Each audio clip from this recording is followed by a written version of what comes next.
네가 훔쳐 쓴 것이 아니냐? 차가운 목소리였습니다. 한겨울 마루 위에 무릎을 꿇은 처자의 어깨가 한 번 떨렸습니다. 고개를 들 수 없었습니다.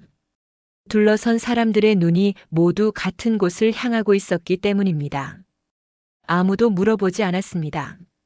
무엇을 훔쳤느냐고, 왜 그랬느냐고.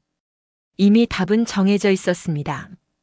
이 집에서 가장 낮은 사람이 가장 먼저 의심받는 것.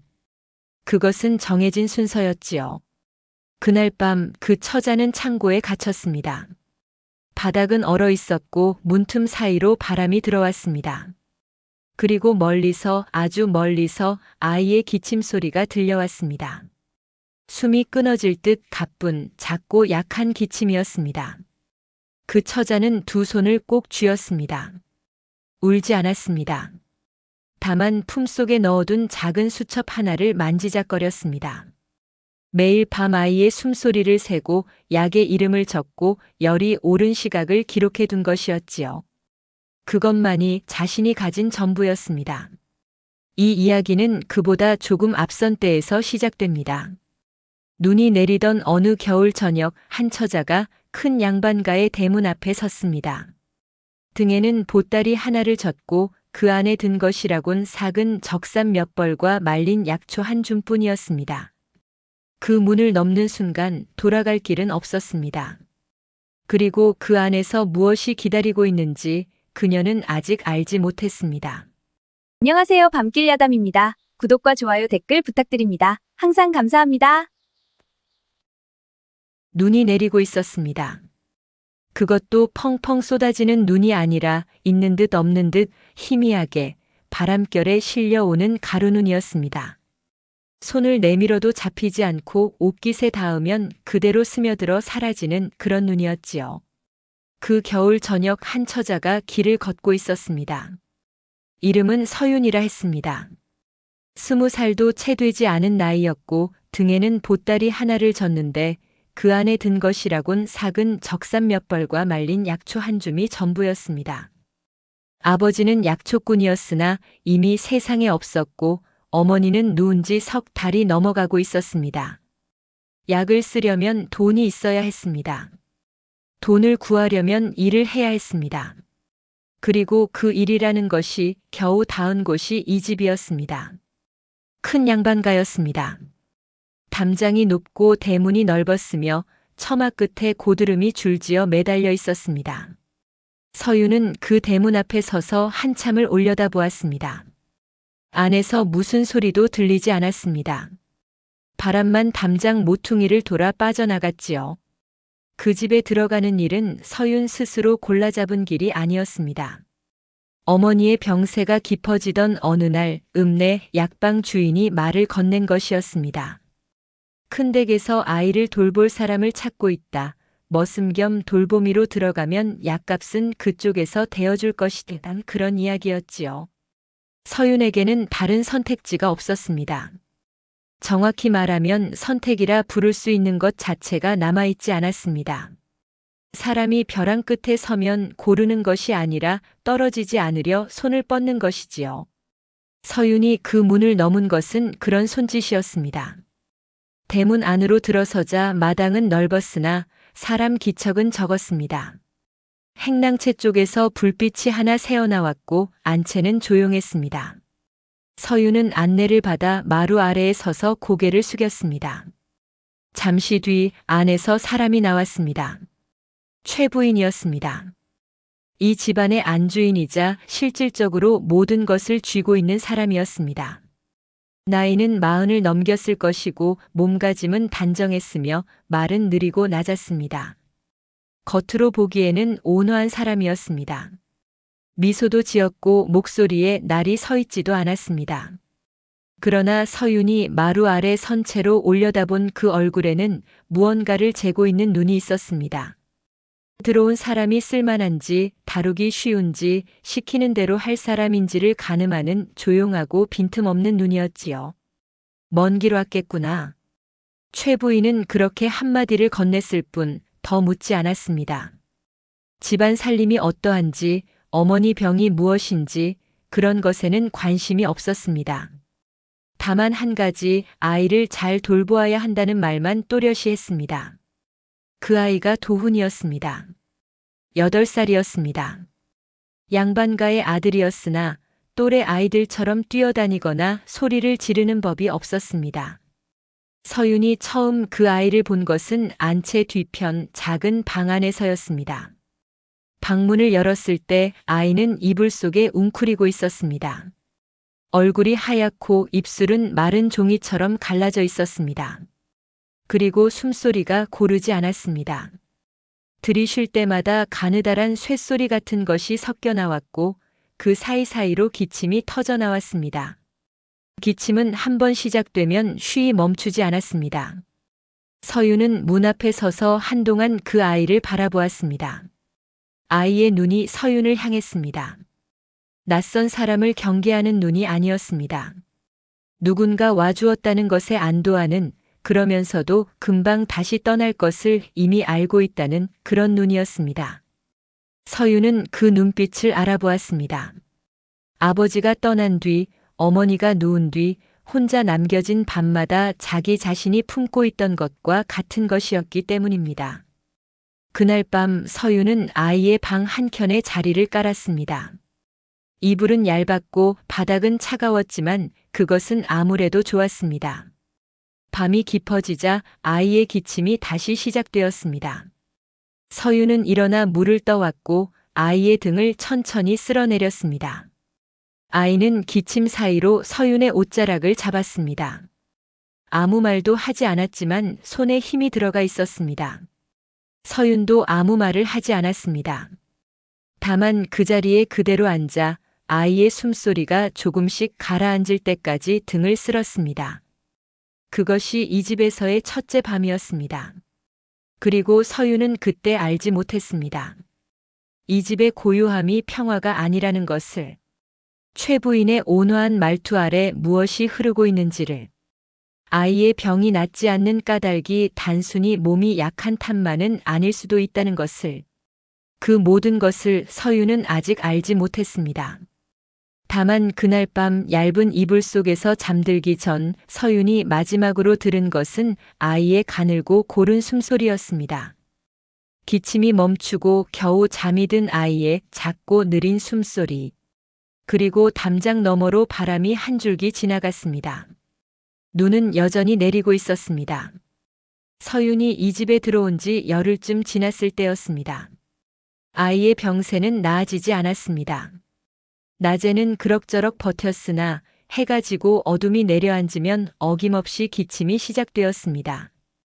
처음에는 가볍게 목을 가다듬는 듯한 기침이었다가 밤이 깊어질수록 거칠어졌습니다.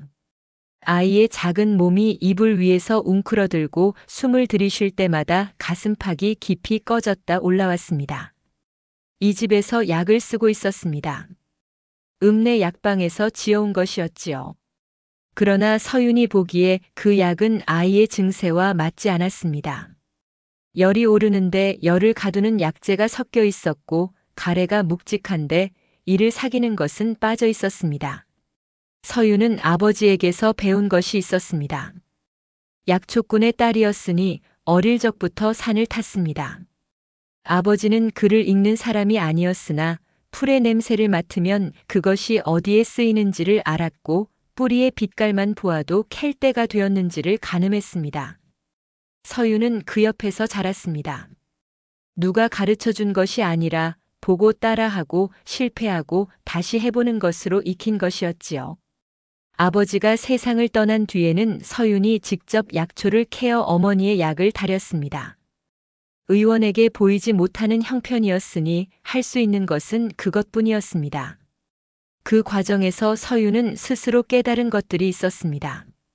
어떤 풀은 함께 다리면 독이 되고 어떤 뿌리는 볕에 말려야 약이 되며 같은 약초라도 캔 시기에 따라 쓰임이 달라진다는 것을. 서윤은 며칠을 망설였습니다.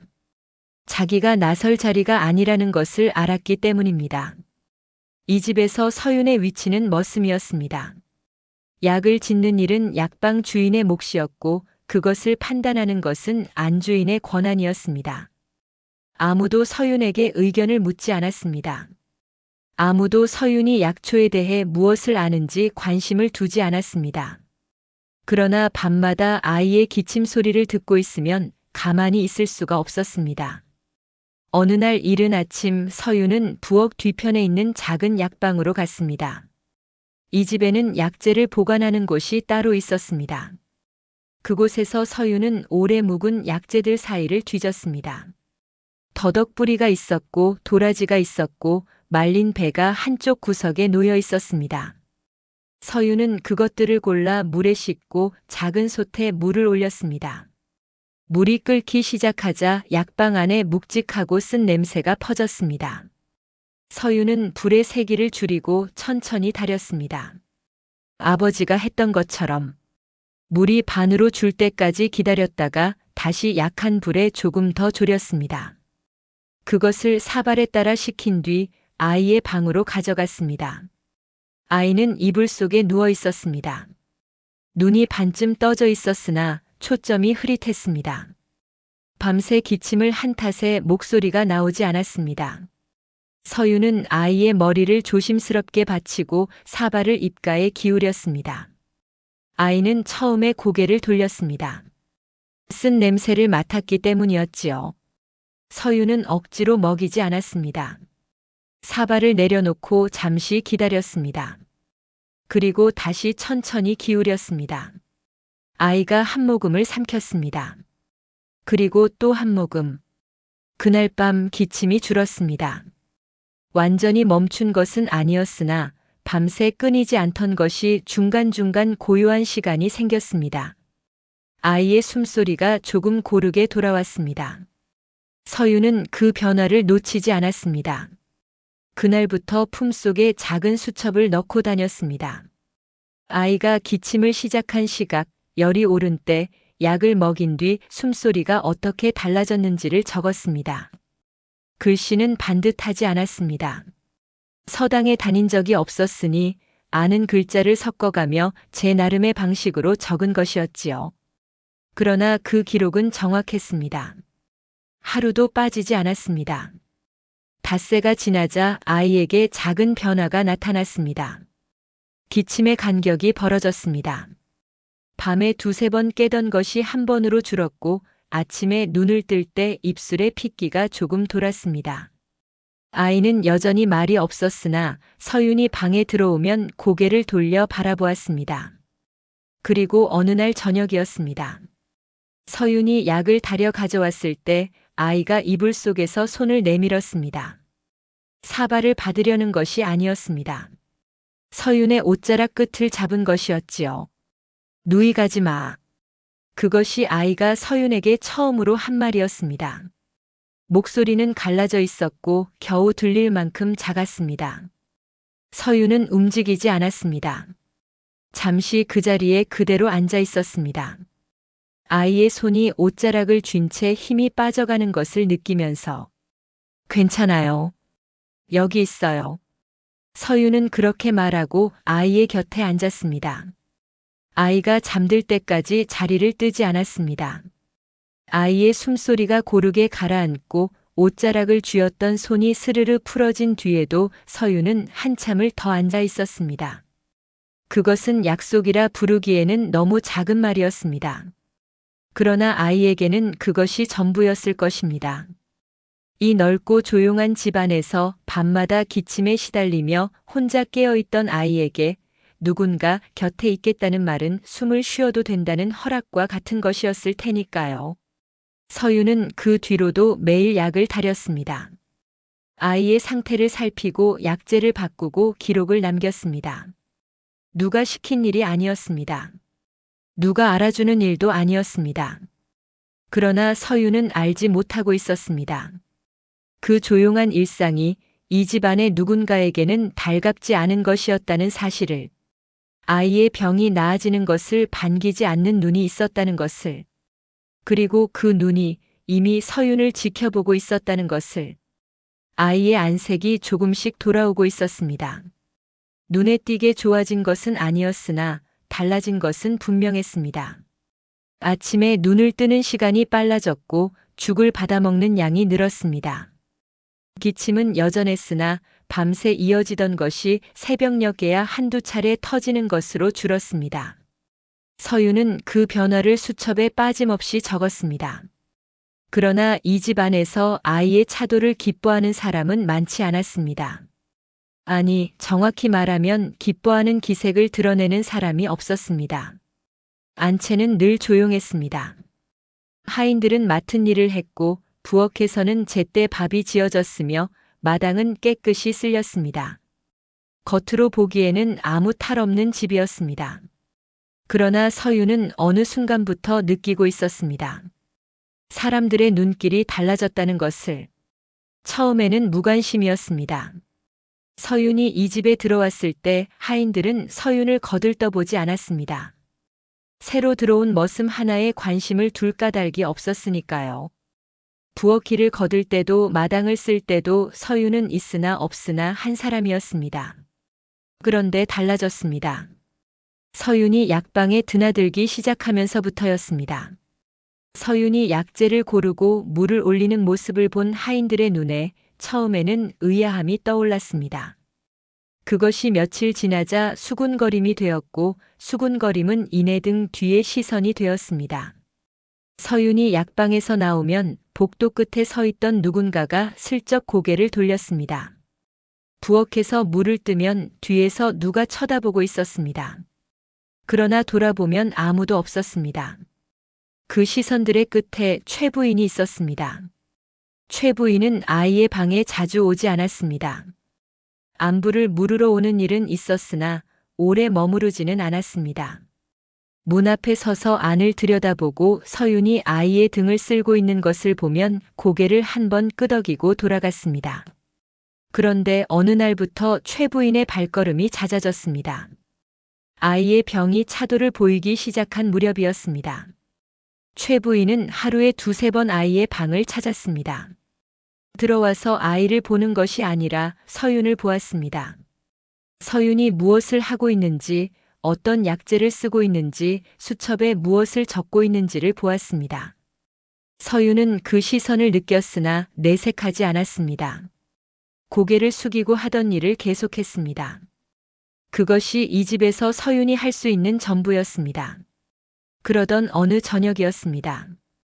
서윤이 약방에서 약재를 골라 나오는데 최 부인이 복도 끝에 서 있었습니다. 서윤은 걸음을 멈추고 고개를 숙였습니다. 최 부인은 한동안 아무 말 없이 서윤을 바라보았습니다. 그리고 느린 목소리로 말했습니다. 이상하다.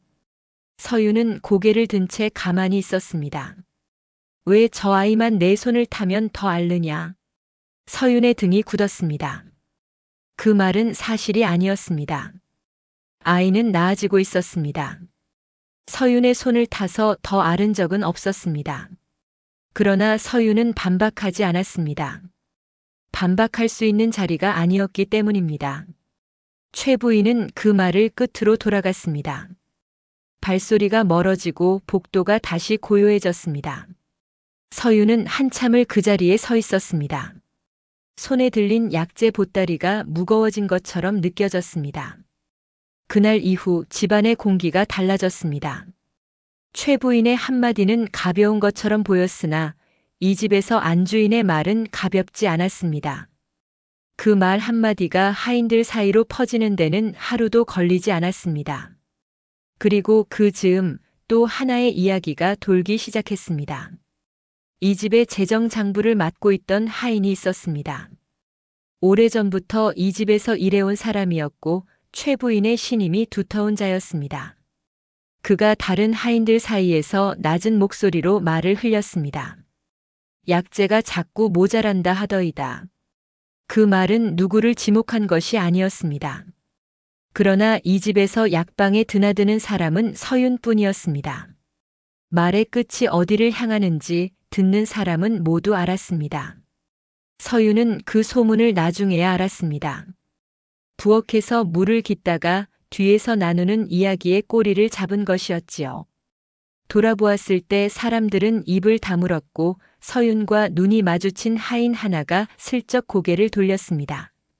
서유는 아무 말도 하지 않았습니다. 할 수 있는 말이 없었습니다. 약재를 빼돌린 적이 없다고 해봐야 이 집에서 서윤의 말은 아무런 무게를 갖지 못했습니다. 머슴의 해명은 해명이 아니라 변명이 되는 곳이었습니다.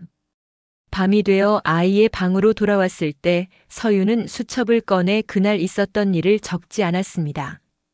아이의 상태만 적었습니다. 기침 2차례, 열 없음, 죽 반그릇. 그것만 적고 수첩을 덮었습니다. 아이는 이미 잠들어 있었습니다. 숨소리는 고르고 잔잔했습니다. 서유는 아이의 이불을 고쳐 덮어주고 방 한켠 자기 자리에 앉았습니다. 밖에서 바람이 불었습니다. 창호지가 가늘게 떨렸습니다. 서유는 그때 알지 못했습니다. 약재가 모자라는 것은 사실이었습니다. 그러나 그것을 가져간 사람은 서윤이 아니었습니다. 누군가가, 이 집안의 누군가가 의도를 가지고 약재를 빼돌리고 있었습니다. 그리고 그것이 왜 벌어지고 있는지 그 까닭은 서윤이 상상할 수 있는 것보다 훨씬 깊은 곳에 있었습니다. 아이의 병이 낫지 않아야 하는 사람이 있었다는 것을, 아이의 병이 이 집에서 어떤 쓸모를 가지고 있었는지를, 그 모든 것이 하나로 이어져 있다는 것을 서윤은 아직 알지 못하고 있었습니다. 창밖의 바람이 조금 더 거세졌습니다. 아이의 숨소리는 여전히 고요했습니다. 서윤은 수첩을 품속에 넣고 눈을 감았습니다. 잠은 오지 않았습니다. 그날은 유난히 추운 밤이었습니다. 해가 지기 전부터 바람이 달라져 있었습니다. 낮 동안 잠잠하던 바람이 해질 무렵부터 방향을 틀더니 밤이 되자 담장 너머에서 울음소리처럼 길게 이어졌습니다. 처마 끝 고드름이 바람에 부딪혀 가늘게 울렸고 마당에 깔린 눈 위로 새 눈이 또 쌓이고 있었습니다. 서유는 저녁 무렵부터 아이의 상태가 좋지 않다는 것을 알고 있었습니다. 낮에는 괜찮았습니다. 죽도 반그릇을 먹었고 기침도 뜸했습니다. 그런데 해가 넘어가면서 아이의 이마가 뜨거워지기 시작했습니다. 서윤이 손등을 대어 보았을 때 열이 올라오고 있었습니다. 서서히 그러나 분명하게 서윤은 약을 다리기로 했습니다. 아이의 열을 내리는 데는 그동안 써오던 약재가 있었습니다. 도라지 뿌리와 말린 배, 거기에 감초를 조금 섞어 다리면 밤사이 열이 가라앉곤 했습니다. 서윤은 아이의 이불을 여미고 방을 나섰습니다. 약방은 안채 뒤편에 있었습니다. 낮에는 사람이 드나들었으나 이 시각에는 아무도 없었습니다. 서윤은 문을 열고 안으로 들어갔습니다. 어둠 속에서 약재 냄새가 묵직하게 올라왔습니다. 서윤은 익숙한 자리로 손을 뻗었습니다. 도라지가 있던 자리였습니다. 손에 잡히는 것이 없었습니다. 서윤은 한 번 더 더듬었습니다. 빈 항아리만 만져졌습니다. 옆으로 손을 옮겼습니다. 말린 배가 있던 곳이었습니다. 역시 비어 있었습니다. 감초가 담긴 자루가 놓여있던 선반으로 갔습니다. 자루는 있었으나 안에 남은 것은 부스러기뿐이었습니다. 서윤의 손이 멈추었습니다. 이틀 전만 해도 있었습니다. 서윤이 직접 양을 확인했습니다. 도라지는 넉넉했고 말린 배도 사나흘은 더 쓸 만큼 남아 있었습니다. 이틀 사이에 그것이 모두 사라진 것이었습니다. 서윤은 약방 안을 다시 한번 살폈습니다. 다른 약재들은 있었습니다. 쓰지 않는 것, 아이에게 맞지 않는 것은 그대로였습니다. 빠진 것은 서윤이 아이에게 쓰던 것만이었습니다. 서윤은 그 자리에 한동안 서 있었습니다. 바람 소리가 약방 안까지 들려왔습니다. 서윤의 머릿속에 여러 생각이 스쳤으나 지금은 그것을 따질 때가 아니었습니다. 아이의 열이 오르고 있었습니다. 약이 필요했습니다. 서윤은 약방을 나와 부엌으로 갔습니다. 손 옆에 두었던 비상용 약재 보따리가 있었습니다. 서윤이 처음 이 집에 올 때 등에 지고 온 자기 것이었습니다. 그 안에 남은 약초를 뒤졌습니다. 쓸 수 있는 것이 조금 있었으나 아이의 열을 잡기에는 모자랐습니다. 서유는 물을 올렸습니다. 있는 것만으로 다리기 시작했습니다. 이것으로 될지 알 수 없었습니다. 그러나 아무것도 하지 않을 수는 없었습니다. 약을 다리는 동안 서유는 2번 아이의 방을 다녀왔습니다. 열이 더 올라 있었습니다. 아이의 볼이 붉게 달아올랐고 숨이 가빠지기 시작했습니다. 이불을 걷어차고 몸을 뒤척였습니다. 기침이 터졌습니다. 1번, 2번이 아니라 쉬지 않고 이어졌습니다. 아이의 작은 몸이 기침에 맞춰 접혔다 펴졌다를 반복했습니다. 서유는 급히 부엌으로 돌아와 덜 다려진 약을 사발에 따랐습니다. 손이 떨렸습니다. 사발을 들고 아이의 방으로 뛰었습니다. 아이의 입에 약을 대었으나 아이는 삼키지 못했습니다. 기침이 멈추지 않았기 때문입니다. 약이 입가로 흘러내렸습니다. 서유는 아이의 상체를 일으켜 안고 등을 쓸었습니다. 천천히 그리고 또 천천히. 기침이 조금 잦아든 틈을 타 다시 사발을 기울였습니다. 아이가 겨우 한 모금을 삼켰습니다. 그러나 열은 내리지 않았습니다. 서유는 아이를 안은 채 밤을 새웠습니다. 젖은 수건으로 이마를 닦고 등을 쓸고 숨소리를 들었습니다. 아이의 숨이 가늘어질 때마다 서윤의 손에 힘이 들어갔습니다. 아이의 손이 허공을 더듬다가 서윤의 옷자락을 잡았습니다. 잡고는 놓지 않았습니다. 새벽이 가까워질 무렵 아이의 기침이 조금 가라앉았습니다. 열은 여전했으나 숨소리가 아까보다는 고르게 돌아왔습니다. 서유는 아이를 눕히고 이불을 덮었습니다.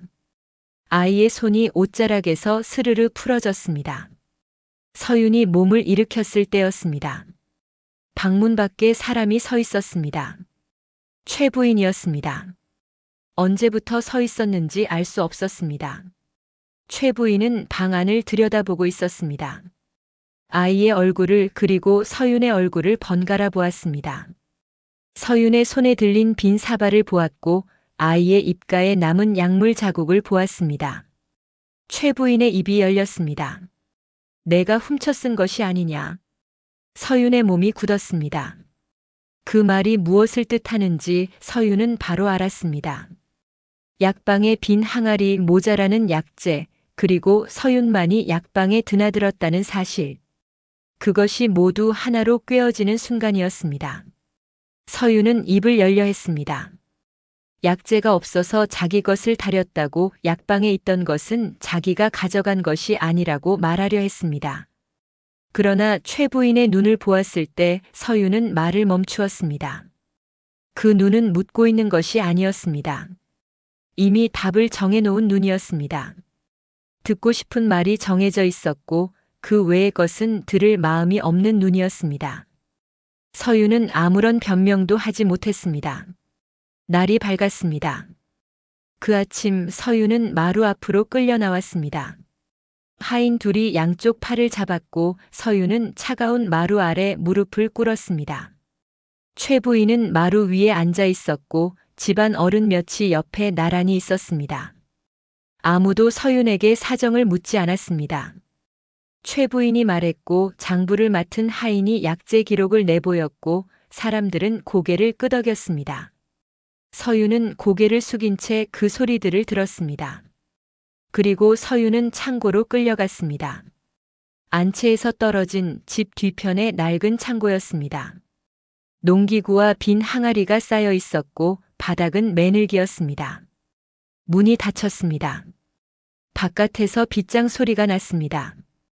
어둠이 내려앉았습니다. 바닥이 차가웠습니다. 흙에서 올라오는 한기가 무릎을 타고 올라왔습니다. 문틈 사이로 가느다란 바람이 들어왔습니다. 바깥은 조용했습니다. 아까까지 들리던 사람들의 발소리와 목소리가 모두 사라졌습니다. 그리고 멀리서 소리가 들려왔습니다. 아이의 기침 소리였습니다. 안채 쪽에서 바람을 타고 흘러오는 가늘고 끊어질 듯한 기침. 서윤은 그 소리를 듣고 눈을 감았습니다. 두 손을 무릎 위에 올리고 꼭 쥐었습니다. 손톱이 손바닥에 파고들었으나 느끼지 못했습니다. 울지 않았습니다. 울어서 달라지는 것은 없었습니다. 이 집에서 서윤의 눈물은 아무런 힘도 갖지 못했습니다. 억울함을 호소할 곳도 없었고 들어줄 사람도 없었습니다. 서윤은 품속을 더듬었습니다. 수첩이 있었습니다. 아이의 상태를 매일 기록한 그 수첩. 기침의 횟수, 열의 변화, 약재의 종류와 약 먹인 시각과 그 뒤의 반응. 서윤의 반듯하지 않은 글씨로 빼곡히 적힌 기록이었습니다. 서윤은 어둠 속에서 그 수첩을 가슴에 안았습니다. 이것만이 진실이었습니다. 서윤이 무엇을 했는지, 아이에게 무슨 약을 썼는지, 아이가 어떻게 달라졌는지를 증명할 수 있는 것은 이 수첩뿐이었습니다. 그러나 이 수첩을 누구에게 보여줄 수 있을지 서윤은 알지 못했습니다. 보여준다 한들 머슴의 기록을 믿어줄 사람이 있을지도 알 수 없었습니다. 바람이 문틈으로 다시 밀려들었습니다. 서윤은 무릎을 세우고 몸을 웅크렸습니다. 어둠 속에서 입술이 움직였습니다. 소리는 나지 않았습니다. 그러나 입모양은 읽을 수 있었을 것입니다.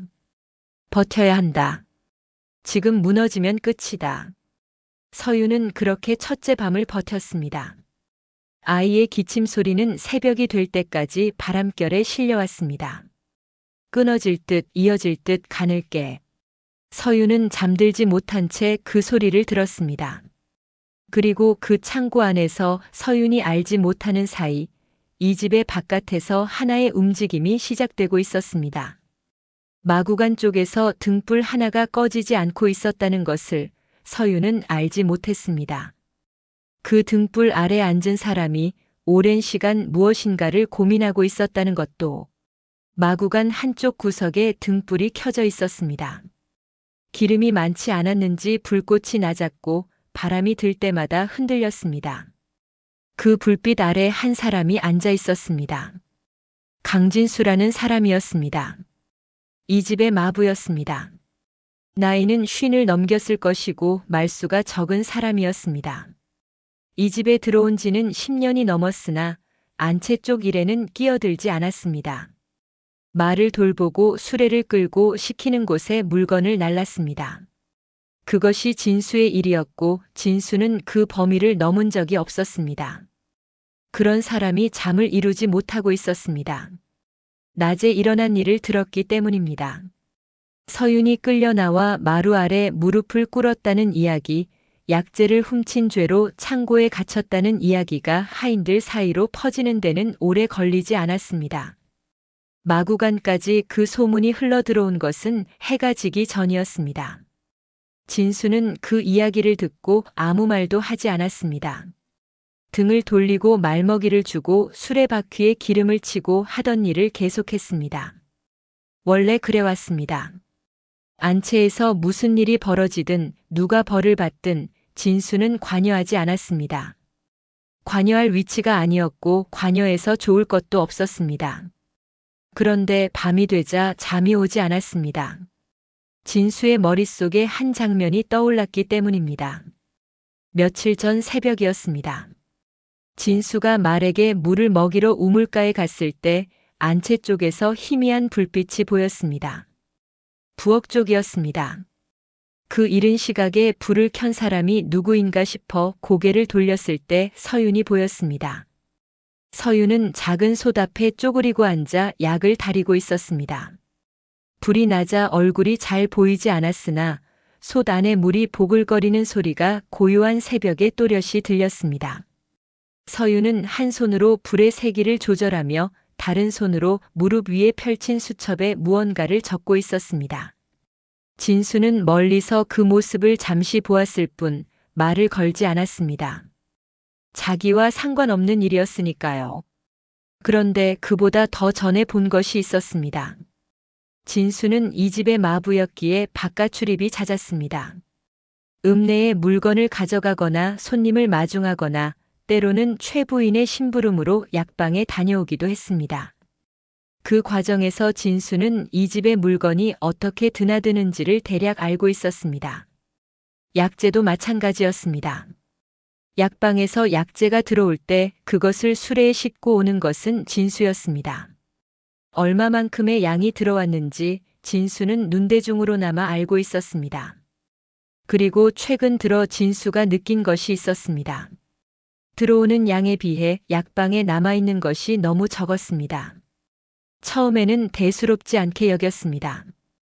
아이의 약에 많이 쓰이는 것이려니 그렇게 생각했습니다. 그러나 이번 달에 들어온 양은 석 달을 쓰고도 남을 만큼이었습니다.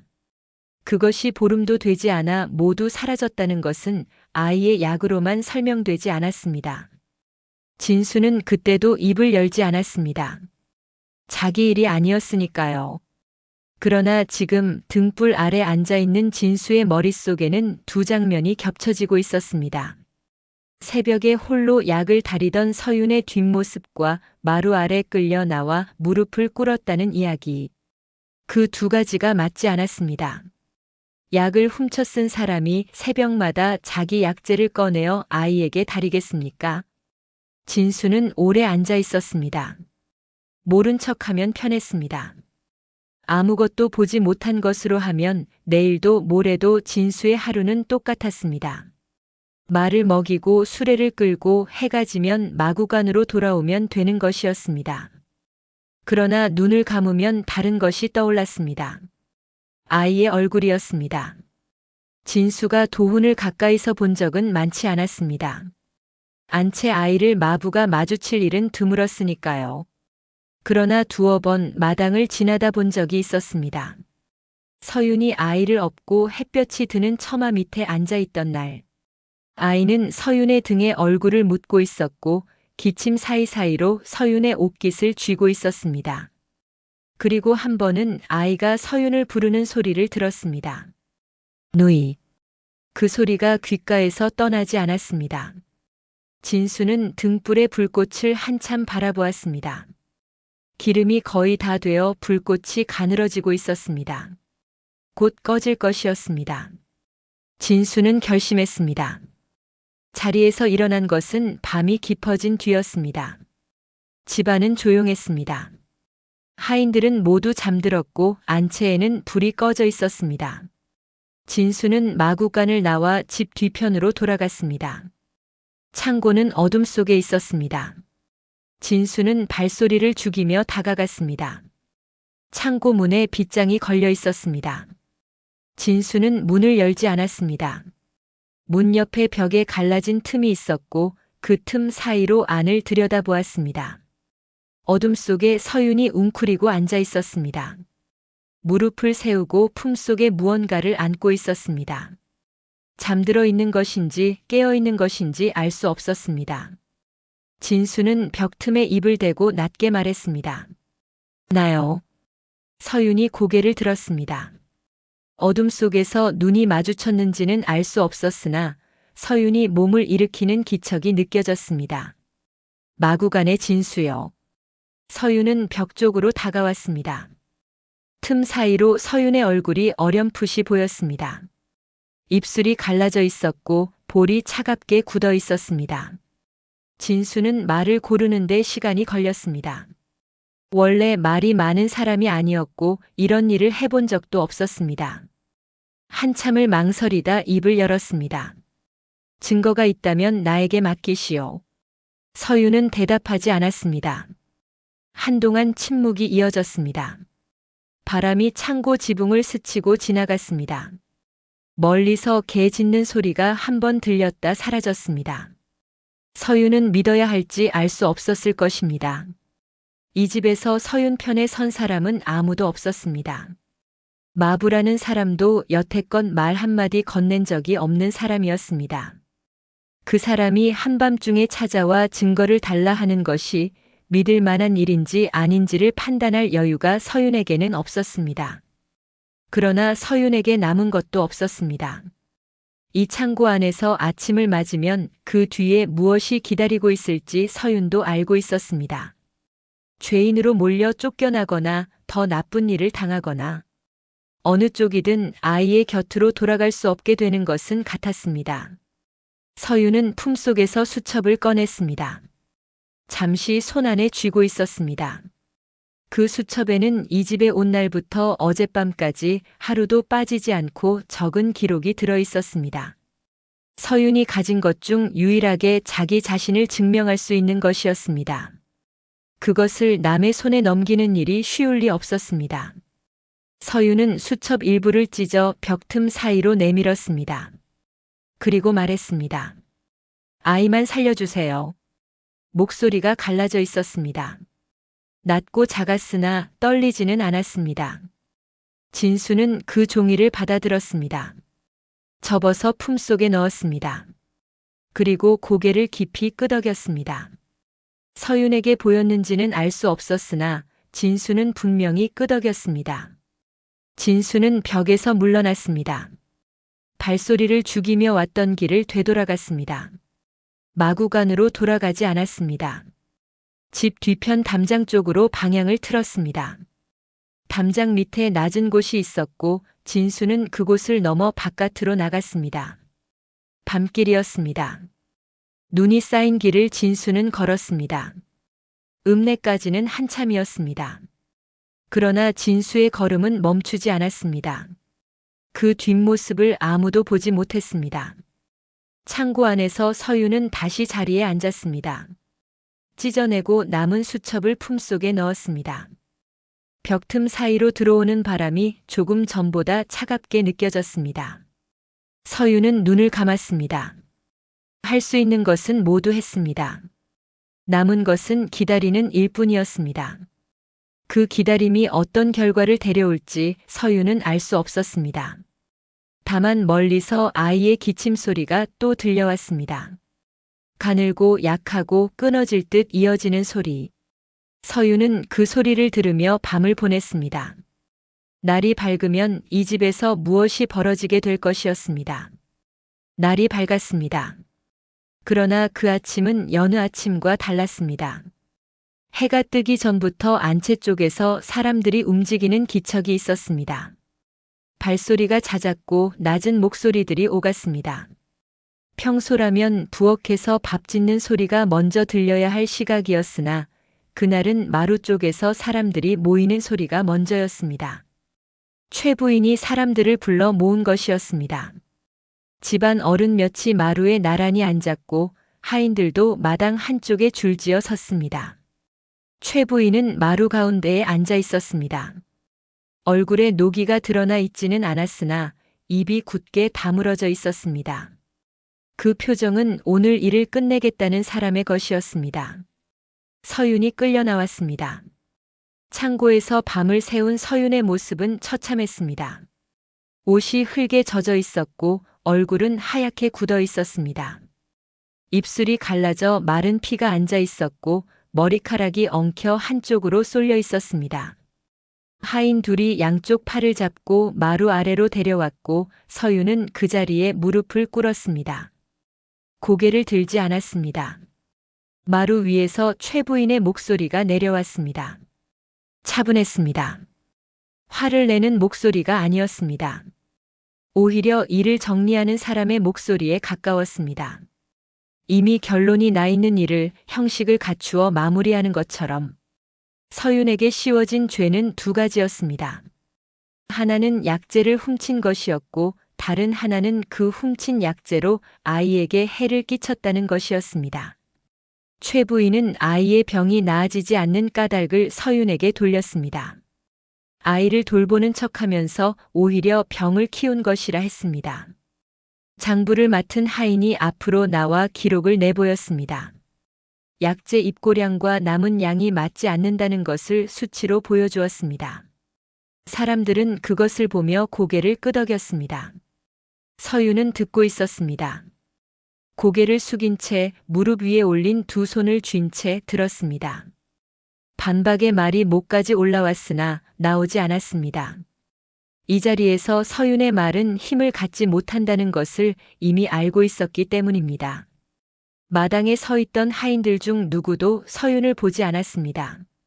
고개를 돌린 사람이 있었는지도 모르겠으나 앞으로 나서는 사람은 없었습니다. 바람이 마당을 한번 쓸고 지나갔습니다.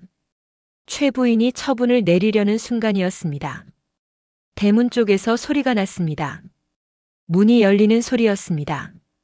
크지 않았으나 조용한 마당에서는 또렷이 들렸습니다. 사람들의 시선이 일제히 대문 쪽으로 향했습니다. 진수가 들어오고 있었습니다.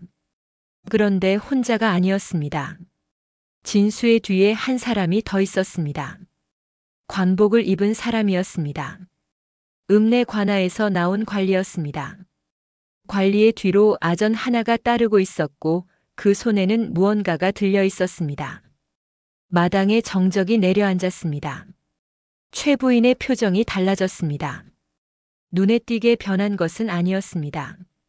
그러나 입이 미세하게 벌어졌다가 다시 다물어졌고 마루 위에 놓인 손이 한 번 움직였습니다. 그것은 짧은 순간이었으나 보는 사람이 보았다면 알 수 있었을 것입니다. 예상하지 못한 일이 벌어지고 있다는 것을. 관리가 마루 앞에 섰습니다. 예를 갖추었으나 굽히지는 않았습니다. 관리는 최 부인을 향해 말했습니다. 이 집의 약재 관련 기록을 확인하러 왔다는 것이었습니다. 진수가 앞으로 나왔습니다. 진수의 손에는 종이 묶음이 들려 있었습니다. 하나는 이 집에서 약재를 들여올 때 진수가 수레로 날랐던 물건의 목록이었습니다. 언제 얼마만큼의 양이 들어왔는지를 진수가 기억하는 대로 정리한 것이었습니다. 그리고 다른 하나가 있었습니다. 서윤의 수첩이었습니다. 간밤에 벽틈 사이로 건네받은 찢어진 종이들이었습니다. 진수는 그것들을 관리 앞에 내밀었습니다. 이 집의 약재 사용 기록이 서로 맞지 않습니다. 진수의 목소리는 낮았습니다. 떨리지 않았으나 크지도 않았습니다. 원래 말이 많지 않은 사람이 할 수 있는 만큼의 목소리였습니다. 관리가 그 종이들을 받아 펼쳤습니다. 진수의 목록과 집안 장부의 기록을 나란히 놓았습니다. 들어온 양과 남은 양 사이에 빈 곳이 있었습니다. 그 빈 곳은 서윤이 아이에게 쓴 양으로는 설명되지 않는 크기였습니다. 그리고 서윤의 수첩이 펼쳐졌습니다. 아이의 기침 횟수, 열이 오른 시각, 쓴 약재의 이름과 양 먹인 시각과 그 뒤의 변화. 반듯하지 않은 글씨로 빼곡히 적힌 기록이었습니다. 하루도 빠지지 않았습니다. 서윤이 아이에게 쓴 약재의 양은 분명했고 그것은 사라진 약재의 총량에 비하면 얼마 되지 않는 것이었습니다. 관리는 장부를 맡은 하인을 불렀습니다. 하인의 얼굴이 굳어졌습니다. 관리가 묻기 시작했습니다. 들어온 양은 이만큼인데 기록에는 이만큼만 남아있다. 나머지는 어디에 쓰인 것이냐고. 하인은 처음에 더듬거리며 대답했습니다. 아이의 약에 많이 쓰였다고 서윤이 가져간 것이라고. 그러나 서윤의 수첩과 대조하면 그 말은 성립하지 않았습니다. 관리가 다시 물었습니다. 하인의 대답은 점점 궁해졌습니다. 앞뒤가 맞지 않는 말이 이어졌고 마당에 서 있던 다른 하인들이 고개를 숙이기 시작했습니다. 그때 한 하인이 앞으로 나왔습니다. 부엌 쪽에서 일하던 늙은 하인이었습니다. 평소에 말이 없던 사람이었습니다. 그 하인은 떨리는 목소리로 입을 열었습니다. 약재를 빼돌린 이는 따로 있습니다. 마당이 조용해졌습니다. 하인의 말은 길지 않았습니다. 그러나 그 안에 담긴 것은 무거웠습니다. 약재가 어디로 빠져나갔는지, 누구의 지시로 그런 일이 벌어졌는지, 그리고 그것이 언제부터 계속되어 왔는지를. 시선이 마루 위로 향했습니다. 최 부인은 움직이지 않았습니다.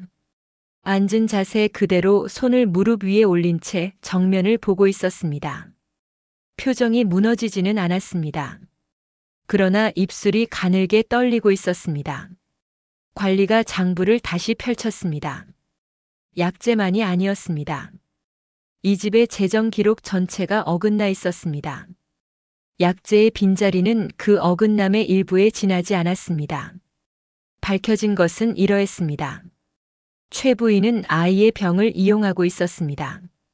아이의 약값이라는 명목으로 집안의 재산을 빼돌리고 있었던 것이었습니다. 아이의 병이 길어질수록 약값의 명목은 유지되었고 그 돈이 어디로 흘러갔는지는 장부 위에서 감추어져 있었습니다. 서윤이 아이의 병을 낫게 하려 하는 것은 그 구조를 위협하는 일이었습니다. 서윤을 죄인으로 몰아 쫓아내면 아이의 병은 다시 길어질 것이었고 약값은 계속 흘러갈 것이었습니다. 모든 것이 이어져 있었습니다. 마당에 선 사람들은 아무 말이 없었습니다. 바람이 한 줄기 지나갔습니다. 처마 끝 고드름에서 물방울이 하나 떨어졌습니다. 서윤은 고개를 숙인 채 그 자리에 있었습니다. 무릎 위에 두 손은 여전히 쥐어져 있었습니다. 풀리지 않았습니다. 모든 것이 밝혀졌으나 서윤의 손은 풀리지 않았습니다. 집안은 순식간에 조용해졌습니다. 아까까지 사람들을 내려다보던 마루 위의 자리가 이제는 아무런 힘도 갖지 못한 자리가 되어 있었습니다. 최 부인은 여전히 앉아 있었으나 아무도 그쪽을 보지 않았습니다. 관리가 기록을 거두어 들었습니다. 진수는 한 발 뒤로 물러나 마당 끝에 섰습니다. 진수의 얼굴에는 아무런 표정도 없었습니다. 해야 할 일을 한 사람의 얼굴이었습니다. 서윤은 여전히 무릎을 꿇고 있었습니다. 아무도 일어나라고 말하지 않았기 때문입니다. 한참이 지나서야 관리가 서윤을 향해 고개를 끄덕였습니다. 서윤은 천천히 고개를 들었습니다. 눈이 마른 채로 입술을 꽉 다문 채로 그리고 느리게 몸을 일으켰습니다. 일어선 서윤의 시선이 안채 쪽으로 향했습니다. 아이의 방이 있는 쪽이었습니다. 서윤의 발이 그쪽으로 움직이려는 순간 안채 쪽에서 작은 발소리가 들려왔습니다. 빠르고 가볍고 고르지 않은 발소리. 그 발소리가 누구의 것인지 서윤은 돌아보기도 전에 알았습니다.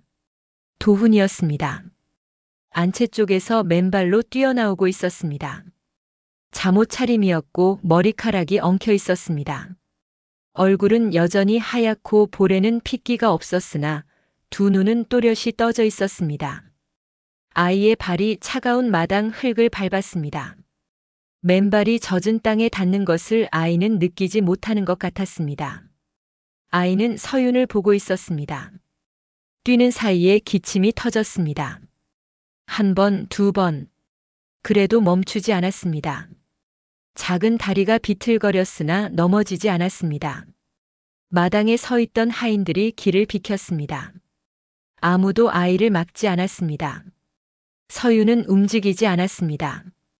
움직일 수가 없었습니다. 두 발이 땅에 붙어 있는 것처럼 서 있었습니다. 아이가 다가오는 것을 보고 있었으나 손을 내밀지 못했습니다. 밤새 창고에서 움켜쥐고 있던 두 손이 아직 풀리지 않고 있었습니다. 아이가 서윤 앞에 닿았습니다. 작은 팔이 서윤의 허리를 감았습니다. 얼굴을 서윤의 배에 묻었습니다. 기침이 한 번 더 터졌고 아이의 어깨가 들썩였습니다. 그리고 소리가 들렸습니다. 울음은 아니었습니다. 기침 사이로 새어나온 가늘고 짧은 목소리였습니다. 가지마 여기 있어. 그것은 처음 들은 말이 아니었습니다. 서윤이 이 집에서 아이에게 처음 들었던 말과 같은 말이었습니다. 그때도 아이는 이불 속에서 옷자락을 잡으며 그 말을 했었지요. 그러나 그때의 목소리와 지금의 목소리는 달랐습니다. 그때는 잠이 덜 깬 아이의 중얼거림에 가까웠으나 지금은 달랐습니다. 작았지만 또렷했습니다.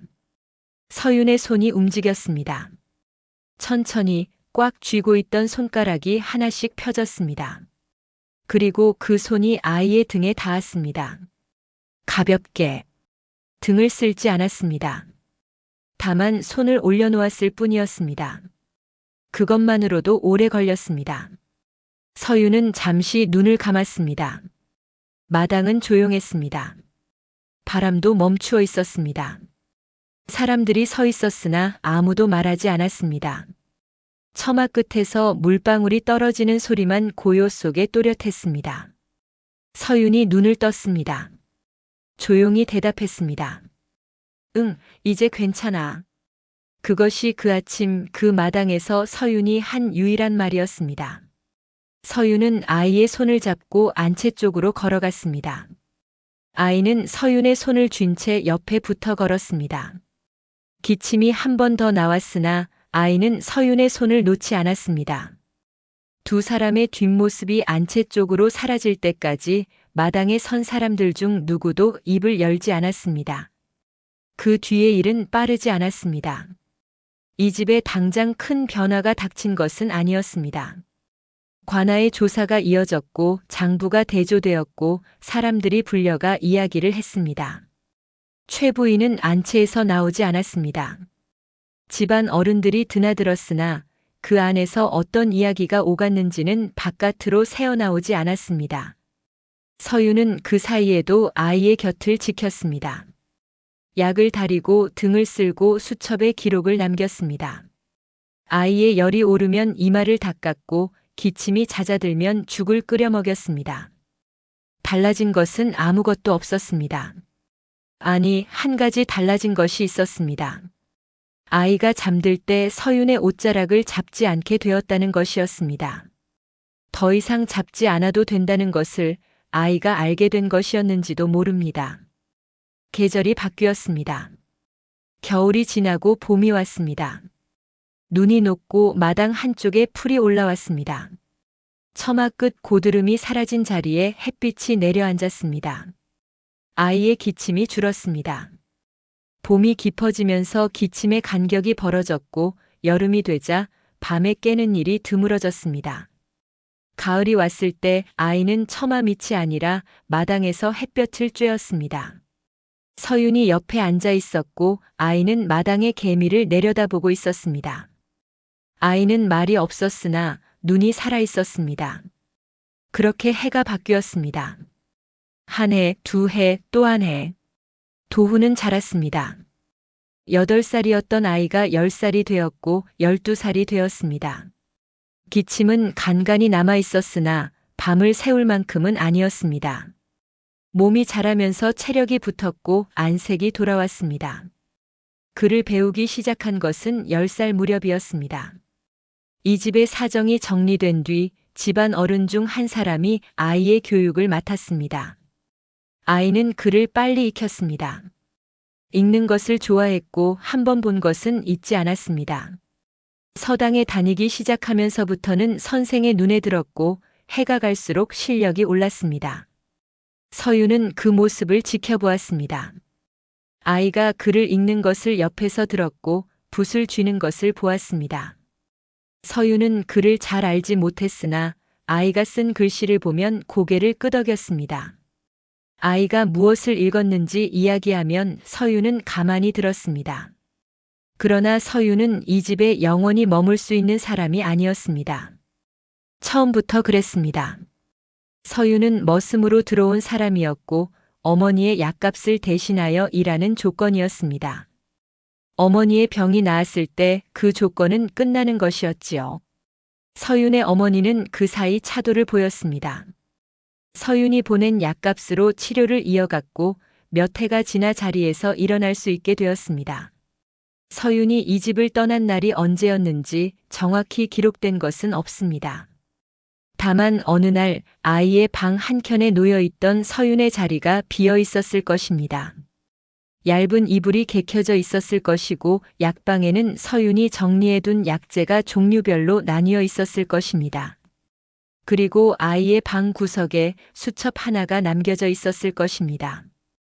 찢어진 자리가 있는 반듯하지 않은 글씨로 빼곡한 수첩. 그것이 서윤이 이 집에 남기고 간 전부였습니다. 세월이 흘렀습니다. 소녀는 청년이 되었습니다. 글을 익히고 학문을 닫고 세상에 나아갔습니다. 그 과정이 순탄하기만 했는지는 알 수 없습니다. 그러나 도훈은 이름을 알리게 되었습니다. 그리고 어느 봄날이었습니다. 도훈은 많은 사람들 앞에 서 있었습니다. 어떤 자리였는지 어떤 이유로 서게 되었는지는 중요하지 않습니다.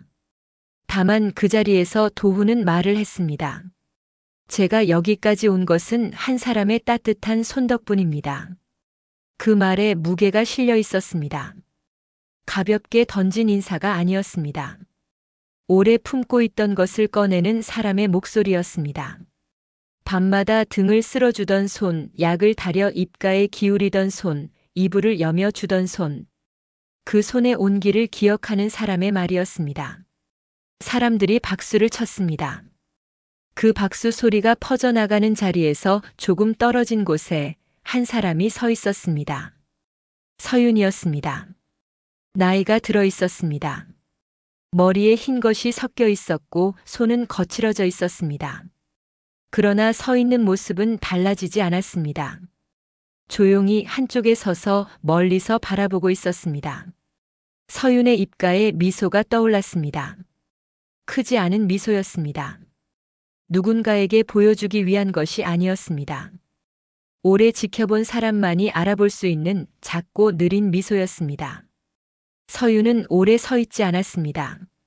사람들이 웅성거리는 사이 서윤은 조용히 몸을 돌렸습니다. 왔던 길을 되돌아갔습니다. 아무도 서윤을 알아보지 못했습니다. 아무도 불러 세우지 않았습니다. 서윤은 그것으로 충분했을 것입니다. 봄바람이 불고 있었습니다. 길 양쪽으로 풀이 올라와 있었고 어디선가 새소리가 들려왔습니다. 서윤은 그 길을 천천히 걸었습니다. 등 뒤로 박수 소리가 아직 희미하게 들려오고 있었습니다. 서윤은 돌아보지 않았습니다. 걸음이 느렸습니다. 그러나 멈추지는 않았습니다. 길 위에 봄볕이 내려앉아 있었고 서윤의 그림자가 길 위로 길게 늘어져 있었습니다. 바람이 한 줄기 지나갔습니다. 그리고 그 길은 따뜻했습니다. 오늘 이야기는 여기까지입니다. 눈이 내리던 겨울 저녁, 큰 양반가의 문을 넘었던 한 처자. 아무도 알아주지 않는 자리에서 밤마다 아이의 등을 쓸고 약을 다리고 작은 수첩에 하루하루를 적어나갔던 사람이었지요. 누명을 쓰고 차가운 창고 바닥에 앉아서도 그 사람이 품에서 놓지 않았던 것은 자기 자신을 위한 변명이 아니었습니다. 아이의 숨소리를 기록한 종이 몇 장이었습니다. 사람의 진심이라는 것이 그런 것인지도 모르겠습니다. 크게 드러나지 않습니다. 알아주는 이 없어도 멈추지 않습니다. 그저 할 수 있는 만큼 할 수 있는 자리에서 하루를 버티고 또 하루를 이어갈 뿐이지요. 그리고 그렇게 조용히 지켜낸 하루하루는 사라지지 않더이다. 세월이 흐른 뒤에 생각지 못한 자리에서 누군가의 입을 빌려 빛을 보게 되더이다. 오늘 밤 이 이야기를 들으신 여러분도 그러하실 것입니다. 지금은 알아주는 사람이 없더라도 지금은 그 끝이 보이지 않더라도 너무 서두르지 마십시오. 당신의 속도로 걸어가십시오. 등잔 하나 켜진 밤처럼 그 길은 분명 따뜻할 것입니다. 이 이야기가 마음에 남으셨다면 좋아요 한번 눌러주십시오. 그 작은 손길 하나가 다음 이야기를 만드는데 큰 힘이 됩니다. 아직 구독을 하지 않으셨다면 구독도 함께 부탁드립니다. 다음에도 잠들기 전 편안한 밤벗이 되어드리겠습니다. 그럼 오늘 밤도 편안히 주무십시오. 고맙습니다.